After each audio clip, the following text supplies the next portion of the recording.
മികച്ച ചായ ഇനി ടീസോൺ.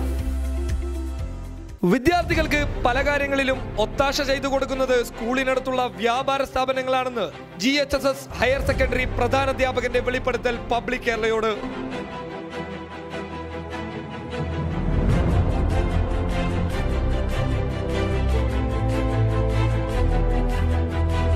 പലപ്പോഴും കലാലയത്തിനോട് അനുബന്ധമായ ചില വാണിജ്യ മേഖലകളാണ്. കാരണം ഈ വാണിജ്യ മേഖലകളെ ശ്രദ്ധിക്കുവാനും നിയന്ത്രിക്കുവാനും ക്രമപ്പെടുത്തുവാനും നമ്മുടെ സമൂഹത്തിന് സാധിക്കണം. ഒരു കലാലയത്തിന് മാത്രം പറ്റുമോ എന്ന് ചോദിച്ചാൽ അതിൻ്റെ ഉത്തരം ഒരു സമൂഹത്തിന് പറ്റുമെന്നുള്ളതാണ്. ഇപ്പോൾ കുട്ടികളിലുണ്ടാകുന്ന മാറ്റങ്ങൾ എന്തുകൊണ്ട് മനസ്സിലാകുന്നില്ല എന്നൊരു വലിയ ചോദ്യമാണ്. ഇപ്പോൾ കലാലയത്തിന് മനസ്സിലാകണം, അത് മാതാപിതാക്കൾക്ക് മനസ്സിലാകണം. ചിലപ്പോഴും മാതാപിതാക്കൾക്ക് അതിൻ്റെ ആ ഉത്തരവാദിത്തങ്ങളിലോട്ട് പൂർണ്ണമായിട്ട് ഇറങ്ങി വരാത്ത ഒരു വലിയ സ്വഭാവ സവിശേഷതയൊക്കെ നമ്മൾ കാണുന്നുണ്ട്. ക്ലാസ്സുകൾ കൊടുക്കേണ്ടത് കുട്ടികൾക്കല്ല, മാതാപിതാക്കൾക്കാണ്. അത്തരം ഏത് മാതാപിതാക്കളെയാണോ നമ്മൾ ലക്ഷ്യം വെക്കുന്നത്, പലപ്പോഴും ഈ ക്ലാസ്സുകൾ നടത്തുമ്പോൾ അവർ എത്തിപ്പെടാറില്ല എന്നുള്ള സത്യമാണ്. ഇപ്പം ഗവൺമെൻറ്റിന് അനവധി പ്രോഗ്രാംസ് ഉണ്ട്. എക്സൈസ് ഡിപ്പാർട്ട്മെൻറ്റ്, പോലീസ് ഡിപ്പാർട്ട്മെൻറ്റുണ്ട്, ഒക്കെയുണ്ട്. ഈ പ്രാവശ്യം ഇതേ കാലഘട്ടത്തിൽ തന്നെ SI അജിത് കുമാർ സാർ വന്ന് ക്ലാസ് എടുത്തു. നമ്മൾ ഏത് മാതാപിതാക്കളെയാണോ നമ്മൾ ലക്ഷ്യം വെച്ചത്, അവർ വന്നില്ല. കാരണം ഗവൺമെൻറ്റിന് ഫണ്ട് കൊടുക്കാത്തതോ അല്ലെങ്കിൽ പ്രോഗ്രാം നടത്താത്തതോ അല്ല. കാരണം ഇവിടെ ഒരു സമൂഹം ഉണരണമെന്നാണ് പറയുക.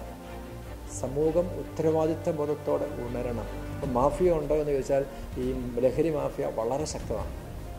പ്രിയപ്പെട്ട വ്യാപാരികളെ, നിങ്ങൾക്ക് എന്തു മറുപടിയാണ് പറയാനുള്ളത്? മയക്കുമരുന്നിന്റെ ആദ്യഘട്ടമായ കൊച്ചുലഹരികൾ മിഠായി രൂപത്തിലും ചൈനീക്കേനി, കൂൾ, ഹാൻസ്, പാൻപരാഗ് തുടങ്ങിയ വിവിധ ഇനം വസ്തുക്കളിലൂടെയും നൽകി മയക്കത്തിന്റെ മായാവലയത്തിലേക്ക് വിദ്യാർത്ഥികളായ മക്കളെ കൈപിടിച്ചു നടത്തുന്നത് നിങ്ങളാണെന്നത് പച്ചയായ യാഥാർത്ഥ്യമാണ്. ഈ മണ്ണിലെ സമൂഹം നിങ്ങളുടെ ഉപഭോക്താവാണ് എന്നതുകൊണ്ട് തന്നെ നിങ്ങളുടെ നിലനിൽപ്പും ഞങ്ങളെ ആശ്രയിച്ചാണ്. ആശ്രയം നൽകുന്നവരുടെ പിഞ്ചുമക്കളുടെ വിനാശത്തിന് നിങ്ങളും കാരണമായിട്ടുണ്ട് എന്നത് വ്യക്തം. അവർക്ക് വേണ്ട വിദ്യാലയങ്ങൾക്കടുത്ത് പ്രവർത്തിക്കുന്ന വ്യാപാര സ്ഥാപനങ്ങൾ ഞങ്ങളുടെ അന്വേഷണ കണ്ണുകളുടെ പരിധിയിലാണ്. വിദ്യാർത്ഥികൾക്ക് എല്ലാ ഒത്താശകളും ചെയ്തു കൊടുത്തത് അവരെ ചൂഷണത്തിനിരയാക്കി അവരുടെ നാശത്തിൽ നിന്നും കൊള്ളലാഭം കൊയ്യാൻ നിലനിൽക്കുന്ന വ്യാപാര സ്ഥാപനങ്ങൾ നാളുകളിൽ അടിച്ചു തകർക്കപ്പെട്ടാൽ അന്ന് മാത്രം വ്യാപാര സമൂഹത്തിന്റെ പേര് പറഞ്ഞ് നിങ്ങൾ പ്രതിഷേധിക്കരുത്. അന്നവും ജീവിതവും തന്ന ഉപഭോക്താവിന്റെ മക്കളെ തിരിച്ചറിയാത്ത നിങ്ങൾക്ക് പ്രതിഷേധിക്കാനുള്ള ഒരവകാശവും ഞങ്ങൾ നൽകില്ല. Khader Karippodi, team public Kerala investigation.